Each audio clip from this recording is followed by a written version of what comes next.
ತುಂಬಾ ಟೇಸ್ಟಿಯಾಗಿರುವಂಥ ಚಿಕನ್ ದಮ್ ಬಿರಿಯಾನಿಯನ್ನು ದ ಬೆಸ್ಟ್ ವೇಯಲ್ಲಿ ಹಾಗೆ ತುಂಬಾ ಸಿಂಪಲ್ ಆ್ಯಂಡ್ ಈಸಿಯಾಗಿ ಹೇಗೆ ಮಾಡೋದಂತ ನಿಮ್ಮೊಂದಿಗೆ ಶೇರ್ ಮಾಡ್ಕೊಳ್ತಿದ್ದೇನೆ. Hi friends, welcome back to my channel. Chicken dum ಬಿರಿಯಾನಿಯನ್ನು ಪರ್ಫೆಕ್ಟಾಗಿ ಮನೆಯಲ್ಲೇ ಹೋಟೆಲ್ಗಿಂತನೂ ತುಂಬಾ ಟೇಸ್ಟಿಯಾಗಿ ಹೇಗೆ ಮಾಡೋದಂತ ನೋಡುವ. ಅದಕ್ಕೂ ಮೊದಲು ನಿಮಗೆ ಈ ರೆಸಿಪಿ ಇಷ್ಟ ಆದರೆ ಪ್ಲೀಸ್ ಲೈಕ್ ಆ್ಯಂಡ್ ಸಬ್ಸ್ಕ್ರೈಬ್ ಮಾಡಲು ಮರಿಬೇಡಿ. ನಿಮ್ಮ ಒಂದೊಂದು ಸಬ್ಸ್ಕ್ರೈಬ್ ನಮಗೆ ತುಂಬಾ ಮುಖ್ಯವಾಗಿದೆ. ಬನ್ನಿ ಫ್ರೆಂಡ್ಸ್, ರೆಸಿಪಿಯನ್ನು ಸ್ಟಾರ್ಟ್ ಮಾಡುವ. ಮೊದಲಿಗೆ ನಾವು ಬಿರಿಷ್ಟವನ್ನು ರೆಡಿ ಮಾಡಿಕೊಳ್ಳುವ. ಅದಕ್ಕೆ ನಾನು 1 kg ನೀರುಳ್ಳಿಯನ್ನು ತೆಗೆದುಕೊಂಡಿದ್ದೇನೆ. ಎಣ್ಣೆ ಒಳ್ಳೆ ಕಾದ ಮೇಲೆ ಕಟ್ ಮಾಡಿಕೊಂಡ ನೀರುಳ್ಳಿಯನ್ನು ಸೇರಿಸಿಕೊಳ್ಳುವ. ಬಿರಿಷ್ಟ ಮಾಡಲಿಕ್ಕೆ ನಾನು ನೀರುಳ್ಳಿಯನ್ನು ತುಂಬ ದಪ್ಪನೂ ಕಟ್ ಮಾಡಲಿಲ್ಲ, ಹಾಗೆ ತೆಳುವಾಗಿ ಸಹ ಕಟ್ ಮಾಡಲಿಲ್ಲ, ಮೀಡಿಯಮಲ್ಲಿ ಕಟ್ ಮಾಡ್ಕೊಂಡಿದ್ದೇನೆ. ನೀರುಳ್ಳಿಯನ್ನು ಮೊದಲಿಗೆ ಹೈ ಫ್ಲೇಮಲ್ಲೇ ಫ್ರೈ ಮಾಡ್ಕೊಳ್ಬೇಕು. ಆಮೇಲೆ ಇದರ ಫ್ಲೇಮನ್ನು ಅಡ್ಜಸ್ಟ್ ಮಾಡ್ಕೊಳ್ತಾ ಇರಬೇಕು. ನೀರುಳ್ಳಿಯ colour light golden brown colour ಬರುವ ತನಕ ನಾವು ಇದನ್ನು ಫ್ರೈ ಮಾಡ್ಕೊಳ್ಬೇಕು. ಟೋಟಲ್ ಆಗಿ ಒಂದು 15ರಿಂದ 20 ನಿಮಿಷ ಹಿಡಿತದೆ. ನೋಡಿ, ನೀರುಳ್ಳಿ ಚೆನ್ನಾಗಿ ಫ್ರೈ ಆಗಿದೆ. ಇನ್ನು ಇದನ್ನು ನಾವು ಒಂದು ಪ್ಲೇಟಿಗೆ ತೆಗೆದುಕೊಳ್ಳುವ. ನೀವು ಬಿರಿಷ್ಟವನ್ನು ಇದಕ್ಕಿಂತ ಜಾಸ್ತಿ ಫ್ರೈ ಮಾಡ್ಕೊಳ್ಬೇಡಿ, ಯಾಕಂದರೆ ಅದು ಕರ್ದು ಹೋಗಬಹುದು ಮತ್ತು ಬಿರಿಯಾನಿಯಲ್ಲಿ ಟೇಸ್ಟ್ ಬಿಟ್ಟರ್ ಆಗಬಹುದು, ಬಿರಿಯಾನಿ ಸ್ವಲ್ಪ ಕಹಿ ಆಗಬಹುದು. ಅದಕ್ಕೋಸ್ಕರ ಫ್ಲೇಮನ್ನು ಅಡ್ಜಸ್ಟ್ ಮಾಡ್ಕೊಳ್ತಾನೆ ಫ್ರೈ ಮಾಡ್ಕೊಳ್ಳಿ. ಈ ಬಿರಿಷ್ಟವನ್ನು ಈ ಥರ ಪ್ಲೇಟಲ್ಲಿ ಸ್ಪ್ರೆಡ್ ಮಾಡ್ಕೊಳ್ಳುವ. ನೋಡಿ, ನಮ್ಮ ಬಿರಿಷ್ಟ ರೆಡಿಯಾಗಿದೆ. ಇನ್ನು ಬಿರಿಯಾನಿ ಹೇಗೆ ಮಾಡೋದಂತ ನೋಡುವ. ಚಿಕನ್ ದಮ್ ಬಿರಿಯಾನಿ ಮಾಡಲಿಕ್ಕೆ ನಾನು 1.5 kg ಚಿಕನ್ ತೆಗೆದುಕೊಂಡಿದ್ದೇನೆ. ಚಿಕನನ್ನು ಮ್ಯಾರಿನೇಟ್ ಮಾಡಲಿಕ್ಕೆ ಮೊದಲಿಗೆ ನಾವು ಇದಕ್ಕೆ ರುಚಿಗೆ ತಕ್ಕಷ್ಟು ಉಪ್ಪನ್ನು ಸೇರಿಸಿಕೊಳ್ಳೋಣ. ಆಮೇಲೆ 3 ಟೇಬಲ್ ಸ್ಪೂನ್ನಷ್ಟು ಕಾಶ್ಮೀರಿ ಮೆಣಸಿನ ಹುಡಿಯನ್ನು ಸೇರಿಸ್ಕೊಂಡಿದ್ದೇನೆ. ಹಾಗೆ 2 ಟೇಬಲ್ ಸ್ಪೂನ್ ಕೊತ್ತಂಬರಿ ಹುಡಿ, ಆಮೇಲೆ 3 ಟೇಬಲ್ ಸ್ಪೂನ್ನಷ್ಟು ಬಿರಿಯಾನಿ ಮಸಾಲವನ್ನು ಸೇರಿಸ್ಕೊಂಡಿದ್ದೇನೆ. ಆಮೇಲೆ 6 ಟೇಬಲ್ ಸ್ಪೂನ್ ಶುಂಠಿ ಬೆಳ್ಳುಳ್ಳಿ ಪೇಸ್ಟನ್ನು ಸೇರಿಸ್ಕೊಂಡಿದ್ದೇನೆ. ಶುಂಠಿ ಬೆಳ್ಳುಳ್ಳಿ ಪೇಸ್ಟ್ಗೆ ನಾನು 3 ಹಸಿರು ಮೆಣಸಿನಕಾಯಿಯನ್ನು ಸಹ ಸೇರಿಸಿ ಪೇಸ್ಟ್ ಮಾಡ್ಕೊಂಡಿದ್ದೇನೆ. ಹಾಗೆ ಶುಂಠಿ ಬೆಳ್ಳುಳ್ಳಿ ಪೇಸ್ಟ್ ಕಲರ್ ಸ್ವಲ್ಪ ಗ್ರೀನ್ ಥರ ಬಂದಿದೆ. ಆಮೇಲೆ ನಾನು ಒಂದು ಲಿಂಬೆಯನ್ನು ಹಿಂಡ್ಕೊಂಡು ಅದರ ರಸವನ್ನು ಸೇರಿಸ್ಕೊಂಡಿದ್ದೇನೆ. ಚಿಕನ್ಗೆ ನಾನು ಮೆಣಸಿನ ಹುಡಿ ಮತ್ತು ಹಸಿರು ಮೆಣಸಿನಕಾಯಿ ಎರಡನ್ನು ಸೇರಿಸ್ಕೊಂಡಿದ್ದೇನೆ. ನಿಮಗೆ ಖಾರ ಎಷ್ಟು ಬೇಕಂತ ನೋಡಿಕೊಂಡು ನೀವು ಖಾರವನ್ನು ಅಡ್ಜಸ್ಟ್ ಮಾಡಿಕೊಳ್ಳಿ. ಆಮೇಲೆ 1 ಚಮಚದಷ್ಟು ಅರಿಶಿನ ಹುಡಿ, ಆಮೇಲೆ 4 ಟೇಬಲ್ ಸ್ಪೂನ್ನಷ್ಟು ಎಣ್ಣೆಯನ್ನು, ಈಗ ನಾವು ಬಿರಿಷ್ಟ ಮಾಡಿದ್ವಿ ಅಲ್ಲ, ಅದೇ ಎಣ್ಣೆಯನ್ನು ನಾನು 4 ಟೇಬಲ್ ಸ್ಪೂನ್ ಎಣ್ಣೆಯನ್ನು ನಾನು ಸೇರಿಸ್ಕೊಂಡಿದ್ದೇನೆ. ಆಮೇಲೆ ಇದಕ್ಕೆ ನಾವೀಗ ರೆಡಿ ಮಾಡಿದ ಬಿರಿಷ್ಟವನ್ನು ಸೇರಿಸ್ಕೊಂಡಿದ್ದೇನೆ. ಆಮೇಲೆ ದಮ್ ಕೊಡುವಾಗ ಯೂಸ್ ಮಾಡಲಿಕ್ಕೆ ನಾನು ಸ್ವಲ್ಪ ಬಿರಿಷ್ಟವನ್ನು ಉಳಿಸ್ಕೊಂಡಿದ್ದೇನೆ. ಆಮೇಲೆ ನಾನು 1 ಕಪ್ ಮೊಸರನ್ನು ಇದಕ್ಕೆ ಸೇರಿಸ್ಕೊಂಡಿದ್ದೇನೆ. ನಂತರ ಸ್ವಲ್ಪ ಕೊತ್ತಂಬರಿ ಸೊಪ್ಪು ಹಾಗೆ ಪುದೀನದ ಎಲೆಗಳನ್ನು ಸೇರಿಸ್ಕೊಂಡು ಈ ಮಸಾಲೆಗಳನ್ನೆಲ್ಲ ಚಿಕನ್ನೊಂದಿಗೆ ಚೆನ್ನಾಗಿ ಮಿಕ್ಸ್ ಮಾಡಿಕೊಳ್ಳುವ. ನಾನು ಈ ಚಿಕನನ್ನು ಮ್ಯಾರಿನೇಟ್ ಮಾಡದೆ ಡೈರೆಕ್ಟಾಗಿ ಮಾಡ್ಕೊಳ್ತಿದ್ದೇನೆ. ನಿಮ್ಮ ಹತ್ರ ಟೈಮ್ ಇದ್ದರೆ ಇದನ್ನು ಓವರ್ ನೈಟ್ ಸಹ ಮ್ಯಾರಿನೇಟ್ ಮಾಡಬಹುದು. ನೀವು ಚಿಕನನ್ನು ಮ್ಯಾರಿನೇಟ್ ಮಾಡುವುದಾದರೆ ನೀವು ಈ ಹೊತ್ತಿಗೆ ಮೊಸರು ಮತ್ತು ಬಿರಿಷ್ಟವನ್ನು ಸೇರಿಸ್ಕೊಳ್ಬೇಡಿ. ಮ್ಯಾರಿನೇಟ್ ಎಲ್ಲ ಮಾಡಿ ಆದಮೇಲೆ ಇದಕ್ಕೆ ಮೊಸರು ಮತ್ತು ಬಿರಿಷ್ಟವನ್ನು ಸೇರಿಸ್ಕೊಳ್ಳಿ. ಆಮೇಲೆ ನಾನು ಒಂದು ದೊಡ್ಡ ಪಾತ್ರೆಯನ್ನು ತೆಗೆದುಕೊಂಡಿದ್ದೇನೆ. ಅದಕ್ಕೆ 4 ಟೇಬಲ್ ಸ್ಪೂನ್ನಷ್ಟು ತುಪ್ಪವನ್ನು ಹಾಕ್ಕೊಂಡಿದ್ದೇನೆ. ತುಪ್ಪ ಸ್ವಲ್ಪ ಬಿಸಿಯಾದ ಮೇಲೆ ನಾವೀಗ ರೆಡಿ ಮಾಡಿದ ಚಿಕನನ್ನು ಇದಕ್ಕೆ ಸೇರಿಸ್ಕೊಳ್ಳೋಣ.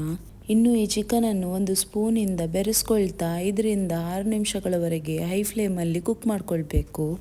ನೀವು ಈ ಚಿಕನನ್ನು ಕುಕ್ ಮಾಡುವಾಗ ನೀವು ಇದಕ್ಕೆ ನೀರೆಲ್ಲ ಸೇರಿಸ್ಕೊಳ್ಬೇಡಿ. ಚಿಕನ್ ಬೇಯುವಾಗ ಅದೇ ನೀರನ್ನು ರಿಲೀಸ್ ಮಾಡ್ತದೆ. ನಾವು ಇದಕ್ಕೆ ಎಕ್ಸ್ಟ್ರಾ ನೀರೆಲ್ಲ ಸೇರಿಸ್ಕೊಳ್ಬೇಕಂತ ಇಲ್ಲ. ನನಗೆ ಈ ಚಿಕನನ್ನು ಸ್ಟರ್ ಮಾಡ್ಕೊಳ್ತಾ ಒಂದು 5ರಿಂದ 6 ನಿಮಿಷಗಳಾಗಿದೆ. ಇನ್ನು ನಾನು ಈ ಚಿಕನನ್ನು ಮುಚ್ಕೊಂಡು ಕುಕ್ ಮಾಡ್ಕೊಳ್ತೇನೆ. ಲಿಡ್ಡನ್ನು ಕ್ಲೋಸ್ ಮಾಡಿಕೊಂಡು ಇನ್ನು ಇದನ್ನು ಲೋ ಫ್ಲೇಮಲ್ಲಿ ಕುಕ್ ಮಾಡಬೇಕು. ಚಿಕನನ್ನು ನಾವು 85ರಿಂದ 90% ತನಕ ಮಾತ್ರ ಕುಕ್ ಮಾಡ್ಕೊಳ್ಬೇಕು. ನಂತರ ನಾವು ಬಿರಿಯಾನಿಯನ್ನು ಲೇಯರ್ ಮಾಡಿಕೊಂಡು ದಮ್ ಕೊಡ್ತೇವಲ್ಲ, ಆಗ ಚಿಕನ್ 100% ಕುಕ್ ಆಗ್ತದೆ. ಲಿಡ್ಡನ್ನು ಓಪನ್ ಮಾಡ್ಕೊಂಡಾದ್ಮೇಲೆ ಈ ಚಿಕನನ್ನು ನಾನು ಸ್ವಲ್ಪ ಮಿಕ್ಸ್ ಮಾಡ್ಕೊಳ್ತೇನೆ. ಚಿಕನ್ ಕುಕ್ ಆಗ್ತಿರುವಾಗ ನಾನು ಒಂದು ಸೈಡಲ್ಲಿ ಬಿರಿಯಾನಿ ರೈಸನ್ನು ರೆಡಿ ಮಾಡಲಿಕ್ಕೆ ನಾನು ನೀರನ್ನು ಬಾಯ್ಲ್ ಆಗಲಿಕ್ಕೆ ಇಟ್ಟಿದ್ದೇನೆ. ಈ ನೀರಿಗೆ ನಾವು ಬೇಕಾದಷ್ಟು ಉಪ್ಪನ್ನು ಸೇರಿಸ್ಕೊಂಡು ಆಮೇಲೆ ಒಂದು ದಾಲ್ಚಿನ್ನಿಯ ಕಡ್ಡಿಯನ್ನು ಸೇರಿಸ್ಕೊಂಡಿದ್ದೇನೆ. ಆಮೇಲೆ 8ರಿಂದ 10 ಏಲಕ್ಕಿ, 9ರಿಂದ 10 ಲವಂಗ, ಹಾಗೆ 2 ಸ್ಟಾರ್ ಎನೀಸ್, 4 ಬೇ ಲೀವ್ಸ್, ನಂತರ ಅರ್ಧ ಲಿಂಬೆಯ ರಸವನ್ನು ಹಿಂಡ್ಕೊಂಡು ಹಾಕ್ಕೊಂಡಿದ್ದೇನೆ. ಹಾಗೆ ಅದರ ಸಿಪ್ಪೆಯನ್ನು ಸಹ ಇದಕ್ಕೆ ಸೇರಿಸ್ಕೊಂಡಿದ್ದೇನೆ. ಬಿರಿಯಾನಿ ರೈಸ್ ಉದುರುದುರಾಗಿ ಬರಬೇಕಾದ್ರೆ ಹಾಗೆ ಒಳ್ಳೆ ವೈಟಾಗಿ ಬರಬೇಕಾದ್ರೆ ಲಿಂಬೆ ರಸ ಮತ್ತು ಅದರ ಸಿಪ್ಪೆಯನ್ನು ಹಾಕ್ಕೊಳ್ಬೇಕು. ಆಗ ರೈಸ್ ಪರ್ಫೆಕ್ಟಾಗಿ ಬರ್ತದೆ. ಆಮೇಲೆ 4 ಹಸಿರು ಮೆಣಸಿನಕಾಯಿಯನ್ನು ಸೇರಿಸ್ಕೊಂಡಿದ್ದೇನೆ. ಈ ಚಿಕನ್ ದಮ್ ಬಿರಿಯಾನಿಗೆ ನಾನು 1.5 kg ಬಾಸ್ಮತಿ ರೈಸನ್ನು ತೆಗೆದುಕೊಂಡಿದ್ದೇನೆ. ಈ ರೈಸನ್ನು ಮೊದಲು ವಾಶ್ ಮಾಡಿಕೊಂಡು ನಂತರ 1 ಗಂಟೆ ತನಕ ನೆನೆಸಿಟ್ಕೊಳ್ಬೇಕು. ನೋಡಿ ನೀರು ಕುದೀತಾ ಉಂಟು. ಇನ್ನು ಈ ರೈಸನ್ನು ಕುದೀತಿರುವ ನೀರಿಗೆ ಸೇರಿಸಿಕೊಳ್ಳುವ. ಈ ರೈಸನ್ನು ನಾವು 100% ಕುಕ್ ಮಾಡ್ಕೊಳ್ಬಾರ್ದು, 90% ತನಕ ಮಾತ್ರ ಕುಕ್ ಮಾಡ್ಕೊಳ್ಬೇಕು. ಕೇವಲ ಒಂದು 4ರಿಂದ 5 ನಿಮಿಷಗಳಲ್ಲಿಯೇ ನಮ್ಮ ರೈಸ್ 90% ಕುಕ್ ಆಗಿದೆ. ಇನ್ನು ಇದರ ಉಳಿದ 10% ಕುಕಿಂಗ್ ಉಂಟಲ್ಲ, ಅದು ನಾವು ಮತ್ತೆ ಬಿರಿಯಾನಿಗೆ ಲೇಯರ್ ಮಾಡಿಕೊಂಡು ದಮ್ ಕೊಡ್ತೇವಲ್ಲ, ಆಗ ಇದು 100% ಪರ್ಫೆಕ್ಟ್ಲಿ ಕುಕ್ ಆಗ್ತದೆ. ಆಮೇಲೆ ತಕ್ಷಣ ನಾನು ಒಂದು ಸ್ಪೈಡರ್ನ ಸಹಾಯದಿಂದ ರೈಸನ್ನು ಸ್ಟ್ರೈನರಲ್ಲಿ ತೆಗೆದುಕೊಂಡಿದ್ದೇನೆ. ಒಂದು 5ರಿಂದ 10 ನಿಮಿಷಗಳವರೆಗೆ ರೈಸಿಗೆ ರೆಸ್ಟ್ ಕೊಟ್ಟು ಆಮೇಲೆ ನಾವು ಇದರ ಲೇಯರಿಂಗ್ ಮಾಡಿಕೊಳ್ಳುವ. ಮೊದಲಿಗೆ ರೈಸನ್ನು ಈ ಚಿಕನ್ ಮಸಾಲದ ಮೇಲೆ ಹಾಕ್ಕೊಳ್ಬೇಕು. ಅರ್ಧ ರೈಸನ್ನು ಸೇರಿಸ್ಕೊಂಡು ನಂತರ ಇದನ್ನು ಚೆನ್ನಾಗಿ ಎಲ್ಲ ಕಡೆ ಸ್ಪ್ರೆಡ್ ಮಾಡಿಕೊಳ್ಳುವ. ಆಮೇಲೆ ಈ ರೈಸ್ನ ಮೇಲೆ ಕಟ್ ಮಾಡಿಕೊಂಡ ಕೊತ್ತಂಬರಿ ಸೊಪ್ಪು ಮತ್ತು ಕಟ್ ಮಾಡಿಕೊಂಡ ಪುದೀನದ ಎಲೆಗಳನ್ನು ಸೇರಿಸ್ಕೊಳ್ಬೇಕು. ಹಾಗೆ ನಾವು ತೆಗೆದಿಟ್ಟಿದ್ದ ಬಿರಿಸ್ಟಾ ಉಂಟಲ್ಲ, ಅದನ್ನು ಸಹ ನಾವು ಇದಕ್ಕೆ ಸೇರಿಸ್ಕೊಳ್ಳೋಣ. ನಂತರ ಮೊದಲ ಥರನೇ ರೈಸ್ನ ಇನ್ನೊಂದು ಲೇಯರನ್ನು ಮಾಡಿಕೊಳ್ಳೋಣ. ಉಳಿದ ರೈಸನ್ನೆಲ್ಲ ಸೇರಿಸ್ಕೊಂಡು ಮೊದಲ ಥರನೇ ಎಲ್ಲ ಕಡೆ ಸ್ಪ್ರೆಡ್ ಮಾಡಿಕೊಳ್ಳುವ. ಚೆನ್ನಾಗಿ ಸ್ಪ್ರೆಡ್ ಮಾಡ್ಕೊಂಡಾದ್ಮೇಲೆ ಪುನಃ ಇದರ ಮೇಲೆ ಕಟ್ ಮಾಡಿಕೊಂಡ ಕೊತ್ತಂಬರಿ ಸೊಪ್ಪು ಮತ್ತು ಪುದೀನವನ್ನು ಸ್ಪ್ರೆಡ್ ಮಾಡಿಕೊಳ್ಳುವ. ಹಾಗೆ ಸ್ವಲ್ಪ ಬಿರಿಸ್ಟಾವನ್ನು ಸೇರಿಸ್ಕೊಂಡು ಬಿರಿಯಾನಿಗೆ ಒಂದು ಒಳ್ಳೆ ಅರೋಮಾ ಬರಲಿಕ್ಕೆ ಈ ಥರ ಪುದೀನದ ದಂಟನ್ನು ಬಿರಿಯಾನಿಯ ಮಧ್ಯದಲ್ಲಿ ಈ ಥರ ಇಟ್ಕೊಳ್ಬೇಕು. ನಂತರ 2-3 ಚಮಚದಷ್ಟು ತುಪ್ಪವನ್ನು ಬಿರಿಯಾನಿಯ ಮೇಲೆ ಈ ಥರ ಸೇರಿಸ್ಕೊಂಡು ಇದರ ಲಿಡ್ಡನ್ನು ಕ್ಲೋಸ್ ಮಾಡಿಕೊಂಡು ಹೈ ಫ್ಲೇಮಲ್ಲಿ 5 ನಿಮಿಷಗಳವರೆಗೆ ಇದನ್ನು ಕುಕ್ ಮಾಡಿಕೊಳ್ಬೇಕು. ಆಮೇಲೆ ಗ್ಯಾಸ್ ಫ್ಲೇಮನ್ನು ಲೋ ಮಾಡಿಕೊಂಡು 10ರಿಂದ 12 ನಿಮಿಷಗಳವರೆಗೆ ಬಿರಿಯಾನಿಗೆ ದಮ್ ಕೊಡುವ. ದಮ್ ಕೊಡುವಾಗ ತಳ ಹಿಡಿಬಾರ್ದಂತ ಬಿರಿಯಾನಿ ಪಾಟ್ನ ಕೆಳಗೆ ಒಂದು ತವವನ್ನಿಟ್ಟು ಅದರ ಮೇಲೆ ಬಿರಿಯಾನಿ ಪಾಟನ್ನಿಟ್ಟು ದಮ್ ಕೊಡಬೇಕು. 10ರಿಂದ 12 ನಿಮಿಷ ಬಿರಿಯಾನಿಗೆ ದಮ್ ಕೊಟ್ಟಾದ್ಮೇಲೆ ನಾವು ಬಿರಿಯಾನಿಯಲ್ಲಿ ಇಟ್ಟ ಪುದೀನದ ದಂಟನ್ನು ಡಿಸ್ಕಾರ್ಡ್ ಮಾಡಬೇಕು. ನೋಡಿ, ನಮ್ಮ ಬಿರಿಯಾನಿ ರೆಡಿಯಾಗಿದೆ. ಇನ್ನು ಬಿರಿಯಾನಿ ರೈಸ್ ಕಟ್ಟಾಗದಂತೆ ನಾವು ಇದರ ಮಿಕ್ಸಿಂಗ್ ಮಾಡ್ಕೊಳ್ಬೇಕು. ಇಲ್ಲಾಂದರೆ ಮೇಲಿನ ಲೇಯರ್ನ ರೈಸನ್ನು ಸೆಪ್ರೇಟ್ ಮಾಡಿಕೊಂಡು ಚಿಕನ್ ಮತ್ತು ಅದರ ಮೇಲೆ ಹಾಕ್ಕೊಂಡ ರೈಸನ್ನು ಸೆಪ್ರೇಟ್ ಇಡಬೇಕು.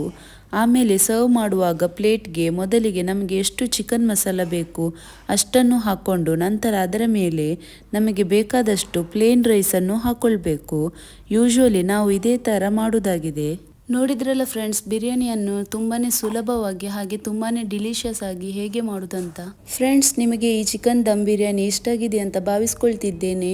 ಇಷ್ಟ ಆದರೆ ಲೈಕ್ ಮಾಡಿ, ನಿಮ್ಮ ಫ್ಯಾಮಿಲಿ ಆ್ಯಂಡ್ ಫ್ರೆಂಡ್ಸ್ಗಳೊಂದಿಗೆ ಶೇರ್ ಮಾಡಿಕೊಳ್ಳಿ. ಹಾಗೆ ನಮ್ಮ ಚಾನಲನ್ನು ಸಬ್ಸ್ಕ್ರೈಬ್ ಮಾಡುವ ಮೂಲಕ ಪ್ಲೀಸ್ ನಮಗೆ ಸಪೋರ್ಟ್ ಮಾಡಿ. ಆಮೇಲೆ ಪಕ್ಕದಲ್ಲಿರುವ ಬೆಲ್ಲೈಕನನ್ನು ಪ್ರೆಸ್ ಮಾಡಲು ಮರಿಬೇಡಿ. ಇದರಿಂದ ನಾನು ಹಾಕುವ ಎಲ್ಲ ವಿಡಿಯೋಗಳ ನೋಟಿಫಿಕೇಷನ್ ನಿಮಗೆ ಸಿಗುತ್ತೆ. ಸೊ ಫ್ರೆಂಡ್ಸ್, ಇನ್ನೂ ಇಂಟ್ರೆಸ್ಟಿಂಗ್ ರೆಸಿಪೀಸ್ಗಳೊಂದಿಗೆ ಮತ್ತೆ ಸಿಗೋಣ. Thanks for watching.